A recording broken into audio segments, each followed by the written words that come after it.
Magandang umaga mga kahuan, narito na ating ulat panahon ngayong araw sa Pilipinas.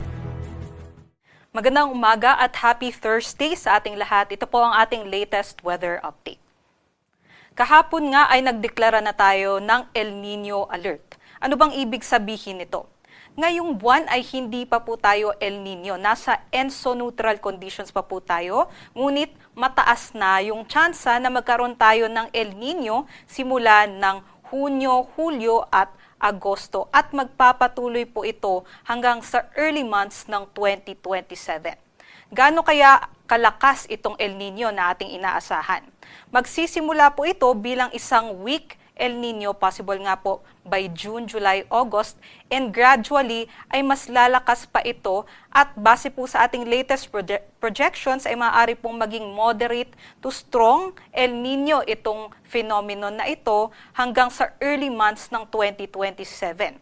Hindi din natin nire-rule out na maging very strong El Nino event o super El Nino ito, kaya't mag-antabay po tayo sa updates galing dito sa Pag-asa.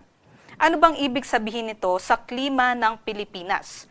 Dahil June, July, August po magsisimula yung El Nino, ay ito po'y habagat season. So ang inaasahan po natin kung may El Nino during habagat season ay mas ma-enhance o mas mapapalakas nito ang habagat at magdadala ito ng mas malalakas na mga pag-ulan sa may western o kanlurang bahagi ng ating bansa. Aside po doon, dahil magpapatuloy nga ang El Nino hanggang sa early months ng 2027, yung dry season natin, maaari po makaranas din tayo ng dry spell at drought during October 2026 hanggang March 2027. Aside po dito, para naman po sa bagyo, maaari po tayong makaranas or maaari pong mas konting bagyo ang mabuo sa ating Philippine Area of Responsibility. Ngunit kahit mas konti po, ay mas malalakas naman po yung antas o level ng mga bagyo na ito. Para naman po sa ating pagtaya ng panahon ngayong araw, inaasahan po natin magpapatuloy yung mainit, maalinsangan at maaraw na panahon sa buong bansa. Itong ridge o yung extension ng high pressure area ay magdadala naman ng mas mababang mga tsansa ng mga pag-ulan, especially dito sa may northern and central Luzon area. Hindi din natin inaalis yung mga tsansa ng panandaliang buhos ng ulan sa other parts ng ating bansa. So itong mga panandaliang buhos ng ulan, possible between early afternoon hanggang evenings, and ito po ay dahil sa mga thunderstorm activities. Ito po ang inaasahan nga po natin na panahon dito po sa Luzon area, magiging bahagyang maulap hanggang sa maulap po ang inaasahan dito sa may eastern sections ng northern and central Luzon at maaraw at malinsangan naman sa other parts of the country na sinabayan din po ng mga thunderstorm activities. Ito po yung ating mga agwat ng temperatura.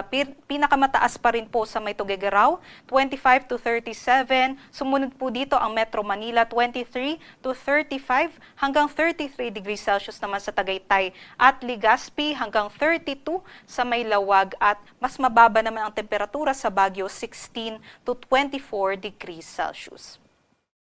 Para naman dito sa Palawan, Visayas at Mindanao, ganun din po ang ating panahon. Doble ingat po dahil magiging mainit at maalinsangan. Pero may tsansa pa rin naman ng mga panandali ang buhos ng ulan.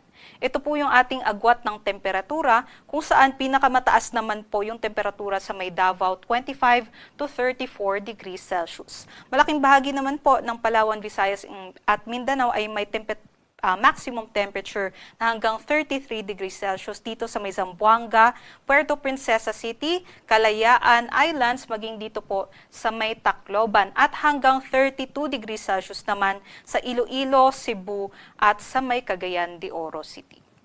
Yun po ay mga air temperature o temperatura lamang ng hangin. Iba pa po yung heat index o damang init o yung init factor natin na pinaghalong epekto po ng halumigmig o moisture at yung air temperature natin.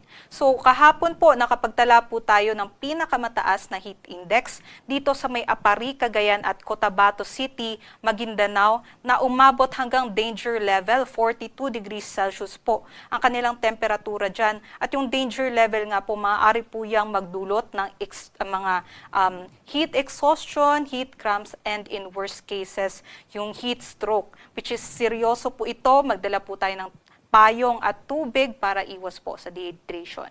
At sa Metro Manila naman, nakapagtala tayo kahapon ng 37 degrees Celsius na nasa may extreme caution level. Ngayong araw, ang forecast naman po natin ay 37 to 38 degrees Celsius sa Metro Manila, extreme caution category pa rin, at pinakamataas naman sa may Apari, Cagayan, Tuguegarao City, Cagayan, at sa may Cotabato City, Maguindanao hanggang 41 degrees Celsius. Doble ingat po at inaabisuhan po natin yung ating mga kababayan na magsuot din po tayo ng light-colored na mga damit para po ito'y mas maaliwalas po no, sa ating pakiramdam. Para naman po sa lagay ng ating karagatan, wala po tayong nakataas na gale warning at nasa banayad hanggang katamtaman lamang ang karagatan natin.